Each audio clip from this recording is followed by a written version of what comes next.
नमस्कार, घरगुती भोजन या चॅनलमध्ये तुम्हा सर्वांचं अगदी मनापासून स्वागत आहे।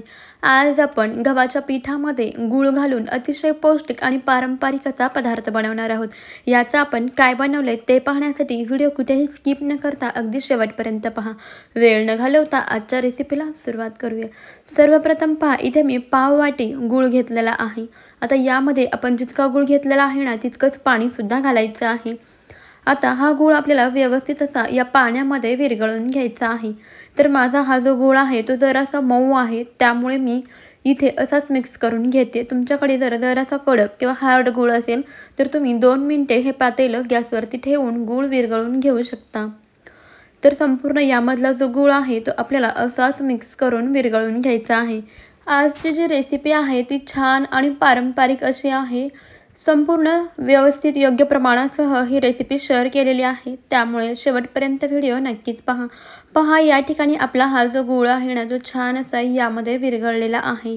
इथे बघा तुम्ही, आपला गूळ संपूर्णपणे व्यवस्थित विरघळलेला आहे आणि मस्त असं आपलं इथे या गुळाचं पाणी इथे तयार झालेलं आहे। आता हे तयार झालेलं गुळाचं पाणी आपण बाजूला ठेवून देऊया आणि दुसरी तयारी करायला घेऊया। तर त्यासाठी पहा, इथे मी घेतलेलं आहे गव्हाचे पीठ। आता हे गव्हाचे पीठ आपल्याला व्यवस्थित असं चाळून घ्यायचं आहे। तर पहा, इथे आपण ना 1.5 वाटी गव्हाचे पीठ वापरणार आहोत। सुरुवातीला पहा, मी इथे 1 वाटी गव्हाचे पीठ घेतलेलं आहे। हे व्यवस्थित असं चाळून घेऊ। त्यानंतर आणखीन अर्धी वाटी गव्हाचे पीठ या ठिकाणी मी घेतलेलं आहे। संपूर्ण पीठ व्यवस्थित असे चाळून घ्यायचं आहे। आता आपलं पीठ आहे ते चाळून झालेलं आहे। आता यामध्ये आपल्याला घालायचं आहे 1.5 चमचे बेसन पीठ, म्हणजे चणा डाळीचं पीठ। बेसन पीठ घातल्यामुळे आपला हा जो पदार्थ आहे ना तो छान अगदी कुरकुरीत असा होणार आहे। आता आपल्याला यामध्ये घालायचं आहे थोडंसं मीठ। कोणताही गोड पदार्थ बनवताना त्यामध्ये थोडंसं मीठ घातलं की त्या पदार्थाला आणखीन छान अशी चव येते। आता हे सर्व जिन्नस छान व्यवस्थित एकजीव असे मिक्स करून घेऊया। इथं बघा, आपण हे सर्व छान व्यवस्थित असं मिक्स करून घेतलेलं आहे। यानंतर आपल्याला यामध्ये 1 चमचा तेल कडकडीत असं गरम करून घेतलेलं आहे, त्याचं मोहन यामध्ये घालायचं आहे आणि व्यवस्थित असं मिक्स करून घ्यायचं। हे तेल गरम आहे त्यामुळे चमच्याच्या साहाय्याने व्यवस्थित असं मिक्स करून घ्यायचं आहे। आता इथे बऱ्यापैकी हे थंड झालं की आपल्याला हाताने मिक्स करून घ्यायचं आहे। तर पहा, मोहन घातल्यामुळे काय होतं, आपला हा जो पदार्थ आहे तो जास्तीचं तेल पीत नाही, त्याचसोबत आपला पदार्थ छान अगदी कुरकुरीत असा होतो।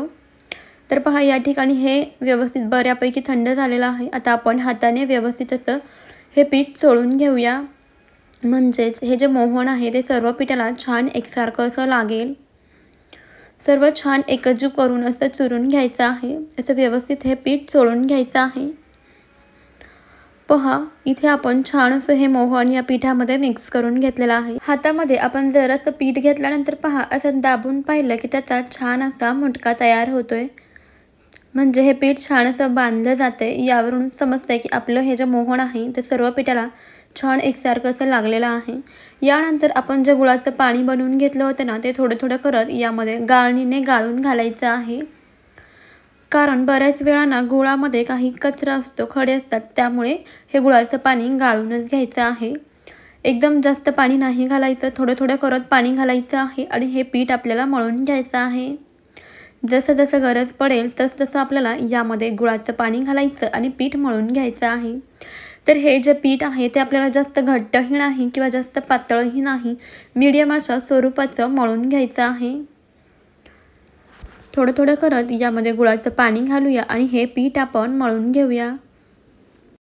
तर मंडळी, तुम्हाला एक निवेदन आहे की तुम्ही आपला हा व्हिडिओ कोणत्या शहरातून किंवा मग कोणत्या गावातून पाहताय ते मला कमेंटमध्ये नक्कीच कळवा।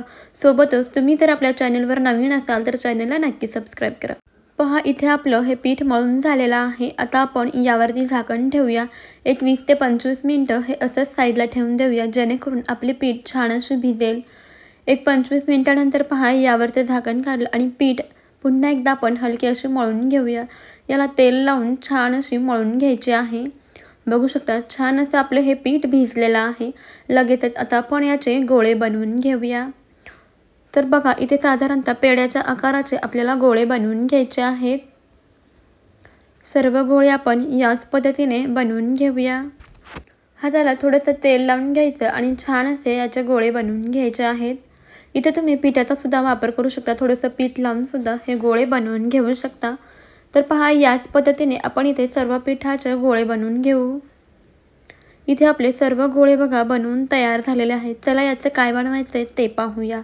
तर त्यासाठी पहा, इथे मी पोळपाट बेलन घेतलेला आहे। आता लाटण्याला आणि पोळपाटाला सुद्धा तेल लावून घ्यायचं आहे। बनवून घेतलेली एक छोटीशी पिठाची गोळी घ्यायची आहे आणि लाटायची आहे।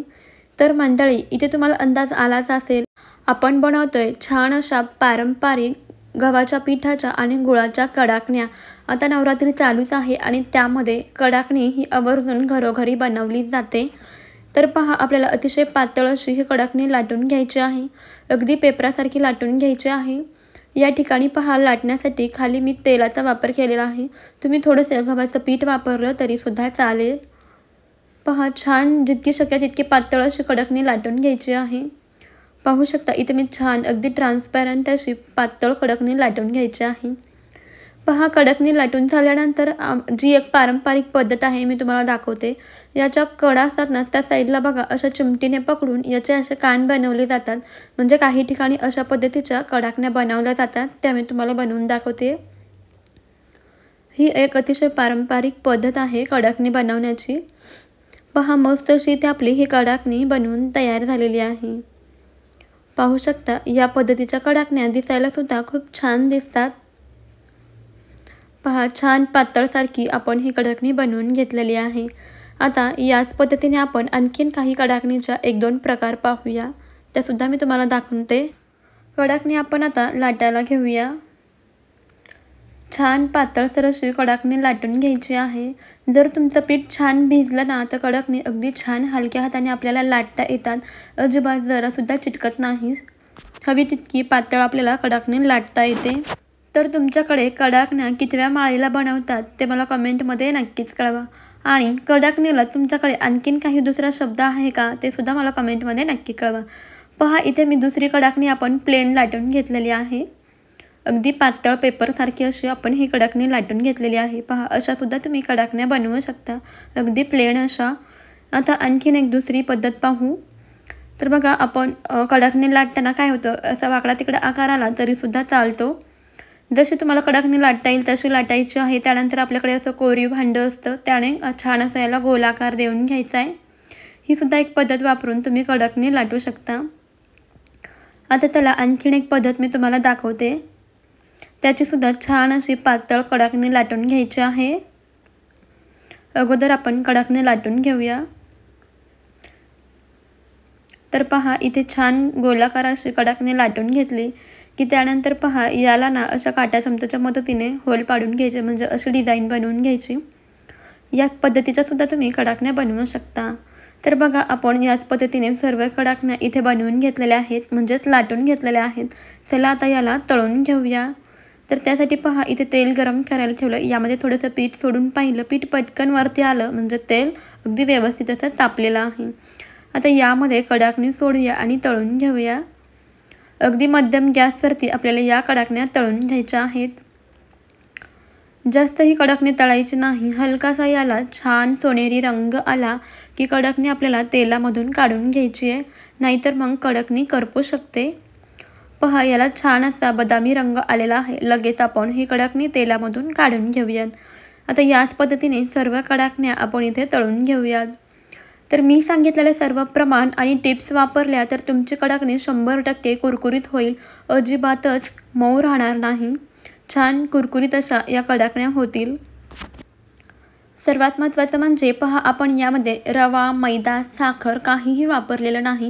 अतिशय पारंपरिक पद्धतीने ही कडाकणी आपण बनवलेली आहे आणि हीच ही पारंपरिक योग्य कडाकणी बनवण्याची पद्धत आहे। चला आता आपण याच पद्धतीने आपल्या सर्व कडाकण्या आहेत ना, त्या तळून घेऊया। कडाकणी आपल्याला अगदी मध्यम गॅसवरती तळून घ्यायची आहे आणि या तेलामधून काढल्यानंतर साईडला ठेवला की थंड झाल्यानंतर छान अगदी कुरकुरीत अशा होतात। फक्त बदामी कलर आला की लगेच कडाकणी आपल्याला तेलामधून काढून घ्यायची आहे।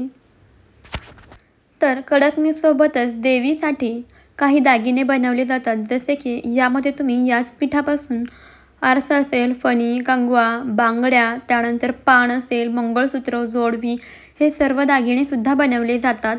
तर ते सुद्धा तुम्ही याच्यासोबत बनवू शकता आणि तळून घेऊ शकता। तर मागच्या व्हिडिओमध्ये पहा मी ते बनवले होते, त्याची लिंक मी तुम्हाला डिस्क्रिप्शनमध्ये देते, तिथे जाऊन सुद्धा तुम्ही ते दागिने कसे बनवले ते पाहू शकता। तर पहा आता आपण या सर्व कडाकण्या आहेत ना आपल्या, त्या छान अशा बदामी रंग येईपर्यंत तळून घेऊया। पहा या कडाकण्या आहेत ना, त्या दिसायला सुद्धा खूप छान दिसतात, अगदी कुरकुरीत अशा होतात।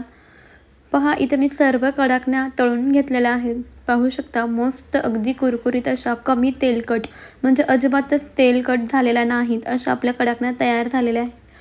पहा मी हातावरती चोळून तुम्हाला दाखवते, जरासुद्धा आपली कडाकणी तेलकट झालेली नाही, छान अगदी कुरकुरीत झालेली आहे, दिसायला सुद्धा छान दिसते, याला कलर सुद्धा अगदी अप्रतिम असा आलेला आहे। तुम्ही सुद्धा माझ्या या पद्धतीने कडाकणी नक्की बनवून बघा। पहा यामधली एक कडाकणी मी तुम्हाला फोडून सुद्धा दाखवते, यावरून सुद्धा तुम्हाला समजलेच असेल की कडाकणी किती छान अगदी कुरकुरीत अशी झालेली आहे। तुम्ही सुद्धा अशा पद्धतीने या पारंपरिक कडाकण्या एकदा नक्कीच बनवून बघा। रेसिपी आवडली असेल तर एक लाईक नक्कीच करा, सोबतच कशी वाटली ते मला कमेंटमध्ये नक्कीच कळवा। आणि सर्वात महत्त्वाचं म्हणजे आपल्या घरगुती भोजन या मराठमोळ्या अस्सल चॅनलला नक्की सबस्क्राईब करा, सोबतच बेल आयकॉन सुद्धा प्रेस करा, म्हणजेच माझ्या येणाऱ्या नवनवीन भन्नाट आणि युनिक अशा रेसिपीचे अपडेट सर्वप्रथम तुम्हाला मिळतील। आणखीन काही कडाकण्याच्या रेसिपीज ज्या की मी ऑलरेडी आपल्या चॅनलवरती अपलोड केलेल्या होत्या, त्याची लिंक मी तुम्हाला डिस्क्रिप्शन बॉक्समध्ये देते, त्यासुद्धा एकदा नक्कीच चेक करा। चला मग भेटूया पुढच्या नवीन रेसिपीमध्ये, तोपर्यंत खात राहा, मस्त राहा, सर्वात महत्त्वाचं म्हणजे हेल्दी राहा। बाय।